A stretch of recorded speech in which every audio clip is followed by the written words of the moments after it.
Hai semua, hari ini cikgu nak bincangkan tentang soalan penjelmaan. Okey, ini cikgu ambil daripada soalan MRSM ya. Okey, mari kita baca soalan. Penjelmaan F ialah 1 translasi 2 negatif 3. Penjelmaan G ialah 1 putaran 90 darjah arah lawan jam pada titik negatif 11. So bila jawab soalan kita underline lah. Nak guna pembaris boleh, tak guna pun boleh. Okey, kemudian maklumat ketiga, tandakan koordinat imej bagi titik E 0 negatif 2 dalam darjah 9 di bawah penjelmaan berikut di ruangan jawapan yang disediakan. So soalan kat sini sebenarnya dia nak apa? Dia nak korang tandakan koordinat imej. Ya, di mana? Di sini. So dekat sini aku dah tanda lah. Tapi cikgu akan terangkan pada korang lah. Okey. So penjelmaan yang diberikan ialah penjelmaan G kuasa 2. Kalau G kuasa ni bermaksud ialah gabungan penjelmaan G lepas tu G. Okey. Yang pertama penjelmaan yang perlu kita buat ialah penjelmaan yang dari sebelah kanan ni. Okey, walaupun sama tak apalah. Okey, yang penting korang tahu untuk melakukan penjelmaan, kita lakukan yang sebelah kanan. 1 tulis, sebelah kiri ni tulis yang kedua lah. Selepas berlaku G dan G lagi. Okey, soalan kedua GF. So meaning F ni yang pertama sebelah kanan, barulah G di sebelah kiri yang kedua. Okey, jom kita tengok yang soalan yang pertama ni, A1. Okey, so dekat sini kita tandakan titik yang diberikan iaitu 0 negatif 2. So G tadi ni ditakrifkan sebagai putaran 90 darjah lawan arah jam pada pusat negatif 1, 1. So cikgu tulis pusat dia kat sini. Ni pusat dia. Ya, center dia. Negatif 1, 1. Okey, so kita tengok garisan yang hijau ni. Okey, asalnya ni objek dia 0 negatif 2 ya, diputarkan pada pusat negatif 1, 1 lawan arah jam. So lawan arah jam ya, macam ni. Lawan arah jam. Okey, so ini kita tengoklah sudut 90 darjah. Okey, macam mana kita nak buat ni? So bermacam kaedah boleh pakai ya. So kat sini saya nak ajar awak cara guna segi 4 kat sini ni. Segi 4 yang mana kat situ ada garis putaran lah. So kalau korang tengok di sini, daripada objek ke pusat putaran, bila kita lukis garis hijau ni, kita nampak ada segi 4 tepat bersaiz 1, 3. 1, 3, lebar 1, tinggi 3. Okey. Okey, so bila segi 4 tepat ni diputarkan, kamu akan dapat di sini. So lebar 1 tadi dah jadi tinggi. So tinggi tu dah jadi panjang lah. Okey, panjang. So 1, 3. So di sinilah kita lukiskan garis putarannya kat sini. Setelah diputarkan 90 darjah. Okey, so ini adalah titik imej yang pertama. Okey, ini untuk G yang pertama. Okey, G yang kedua kita putarkan lagi 90 darjah pada pusat putaran yang sama. Kemudian masih lagi lawan arah jam. Ya, lawan arah jam. Okey, konsep serupa jugalah dengan tadinya. Ya, konsep serupa dengan tadi ni sini. Okey, yang ni segi 4 tepat ni yang cikgu tunjuk ni dengan anak panah ni. Okey, diputarkan berada di sini. Okey, nampak saiz dia macam mana? Okey. So, akhirnya kamu dapat imej kedua dia ialah negatif 24. So, arahan soalan ni menyuruh anda untuk menandakan koordinat imej yang akhir. So, tulis nombor 1 dan tuliskan koordinat imejnya. Okey. Okey, so soalan yang kedua tadi, kita tengok balik GF. Ya, GF. Jadi F dulu. F ni apa? Translasi 2 negatif 3. 2 ni bermaksud bergerak ke sebelah kanan 2 tapak. Kanan 2 tapak. Kemudian yang bawah ni pula negatif 3 bermaksud oleh kerana negatif dia bergerak ke bawah. Kalau positif ke atas lah. Ya. So negatif dia bergerak ke bawah. Sebanyak 3 tapak ke bawah. Okey. So kita lihat balik.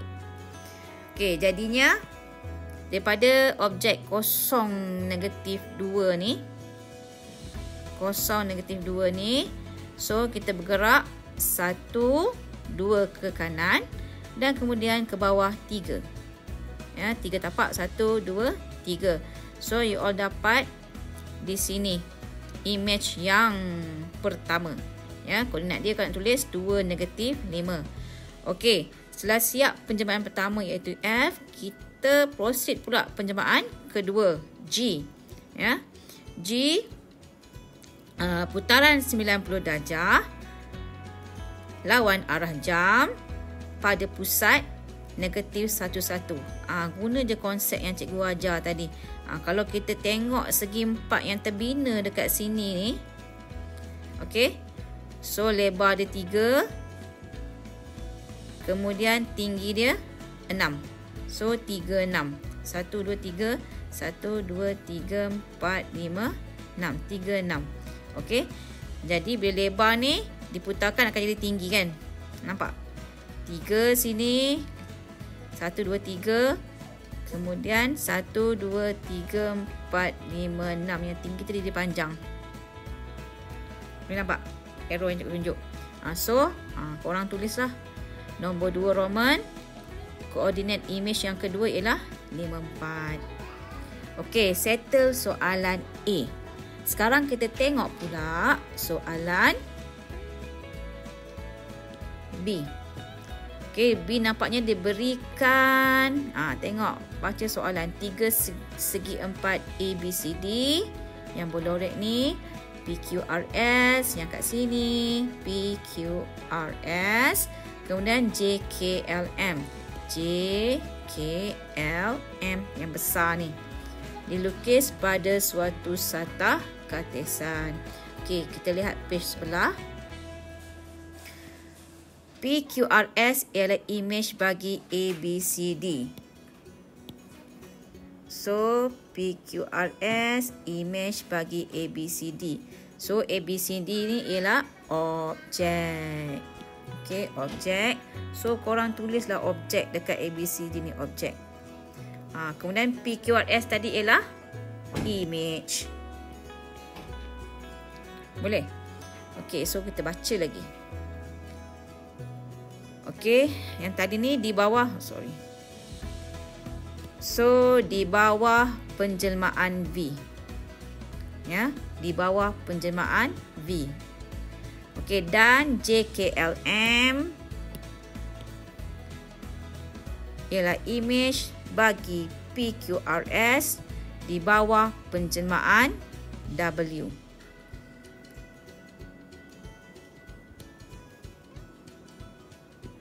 Okey. Semula, JKLM ialah image bagi PQRS. JKLM. So, JKLM ni image. Ya, image. So, kita boleh tulislah. Warna merah lah sini. Ni image. Untuk penjelmaan kedua ni yang warna merah lah cikgu wakil. Yang ini jadi objek. Okey, so mari kita lihat. Yang pertama. Penjelmaan V. Ya, penjelmaan V yang pertama ni. Tengok baik-baik. Kita tengok baca atas ni dengan yang bawah. Kadang-kadang tertukar tau. Saja buat W atas, V bawah. So, kita baik-baik tengok. V. Oh, V atas. Tengok semak balik. So, V-nya. Okey, ini V ya. Ini objek tadi. Ini image. So, kalau korang tengok macam ni. Nampaknya apa? Seperti ada garisan cermin di tengah. So, ini ialah pantulan. So, bagaimana nak cari paksi pantulan? So, cara nak cari paksi pantulan ialah kamu sambungkan titik objek dengan titik image dia. Kita refer pada yang putih ni. Yang ini putih dengan I ni. Ni partner dia. Okey. So, merah ni yang kedua kan. Okey. So, sambungkan. Sambungkan kat atas pun tak ada masalah. Sambung je. So, bagaimana nak cari paksi pantulan?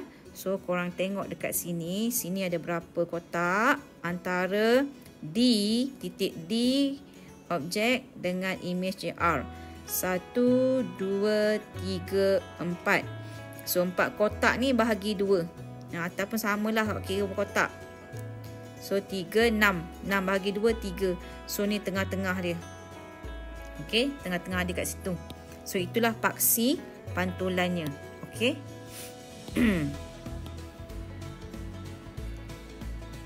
So, cikgu lukis sini. Tara, nampak? Dia memotong dekat mana tu? Ya, dia memotong kat mana? Okey. Pada paksi X. Pada paksi X. Paksi X. Potong dekat 1. Jadi, paksi pantulannya nama X sama dengan 1. Okey. So, tulis dekat jawapan. Okey, kat sini ruangan jawapan ni tak ada dekat sebelah. Saya tulis seconteng je dekat soalan sini ya. Tapi you all ingat, segala jawapan tulis di ruangan jawapan. So, penjawapan V ialah pantulan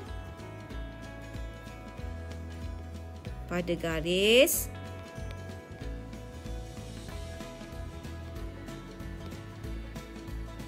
X sama dengan 1. Okey. Kemudian kita tengok pula yang kedua, penjelmaan W yang mana menyatakan penjelmaan W ialah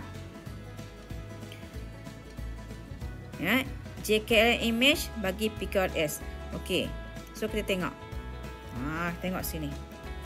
Yang merah, tanda merah ni untuk W. So ini objek, yang ni image. So nampak dia macam terbalik-terbalik. Pembesaran ada. Ya, pembesaran ada. Kalau tengok pembesaran, ya pembesaran. Pembesaran. Berapa kali pembesaran? So, kita tengok. Nak tengok berapa kali pembesaran. That means faktor skala dia. So, kita lihat mana-mana panjang yang mudah nak baca. Kalau macam ni susah kan? Kita carilah yang melentang macam ni ke, yang tegak ke. Okey, kalau saya tengok saya suka yang ni. Kotaknya sikit kan? Cepat kira. 1, 2, 3.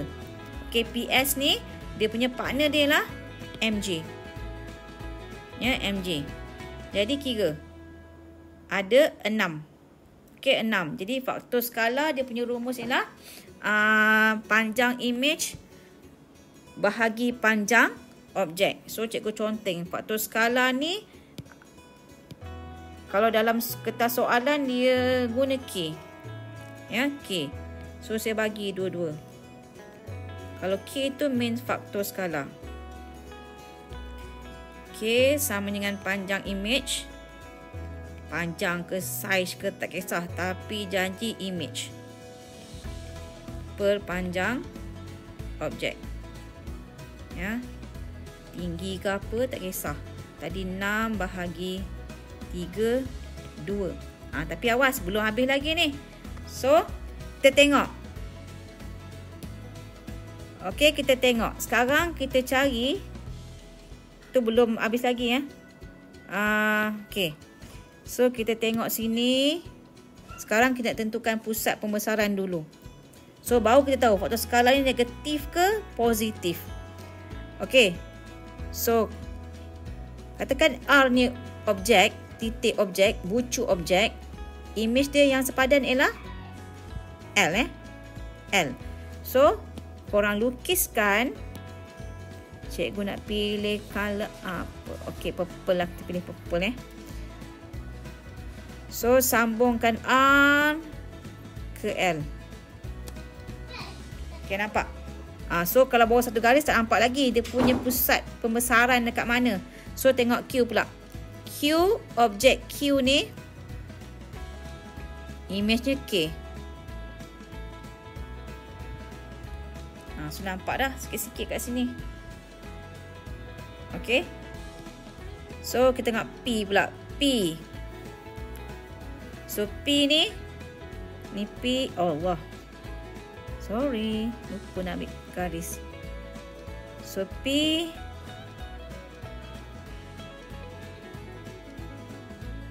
J. Ya, P ni bucu P. Sebab segak lah. Okey, bucu P objek. Bucu P objek, image dia J. Okey, last kali S. So actually kita dah nampak dah. Bucu S. Dia tersekat situ pula, tak apa. Kita sambung je. M. Ya, objek S, image dia M. So korang dah nampak dah kat mana dia punya pusat. Empat garis tu bertemu dekat mana? Empat garis purple tadi. So ini ialah dia punya pusat pembesaran. So sekiranya kamu nampak objek image, objek ni kalau korang tengok, objek PQRS ni duduk sebelah kanan pusat. Kemudian image JKLM ni sebelah kiri. So dia kalau dia macam ni bermaksud faktor skala dia ialah negatif. Ya, negatif. Boleh faham? So negatif. Letak je kat mana. Okey. Negatif 2 kerana objek image dia berada di arah yang berlainan. Satu sebelah kanan, satu sebelah kiri. Okey, jadi kita tuliskan, huraikan penjelmaannya. Okey. So tuliskan pembesaran. Sikit. Pembesaran. Ejaan kena betul tau. Kalau tidak, tak dapat markah. Dengan faktor skala negatif 2 pada pusat. Pusat berapa tadi? Tengok semula. Pada pusat 3, 6. Ya, 3, 6.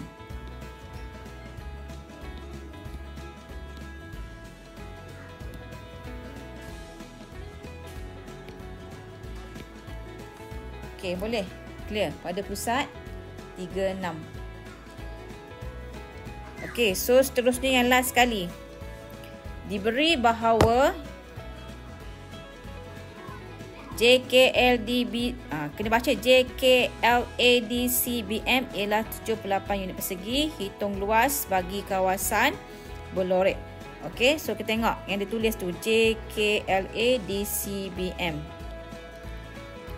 JKLADCBM. So dia bagi yang putih ni. So yang putih ni, yang kat sini dia bagi sekarang 78 unit persegi. So korang tulis. So kena baca apa yang diberikan supaya kita tak salah faham. Okey, 78 unit persegi. So macam mana nak dapatkan luas kawasan berlorek di sini? Okey, caranya nak luas kawasan berlorek ni, tengok. Awak carilah ke semua ni. Ini ialah luas image. Ya, luas image. Ini ialah luas objek. Okey, ABCD dengan PQRS ni luas dia sama. Kita kira luas objek lah. Okey, so luas image JKLM ni, JKLM tolak dengan tolak dengan apa? Tolak dengan luas kawasan berlorek ABCD ni, maka dapatlah kita yang ini. Boleh dapat yang ni. So kita tulislah.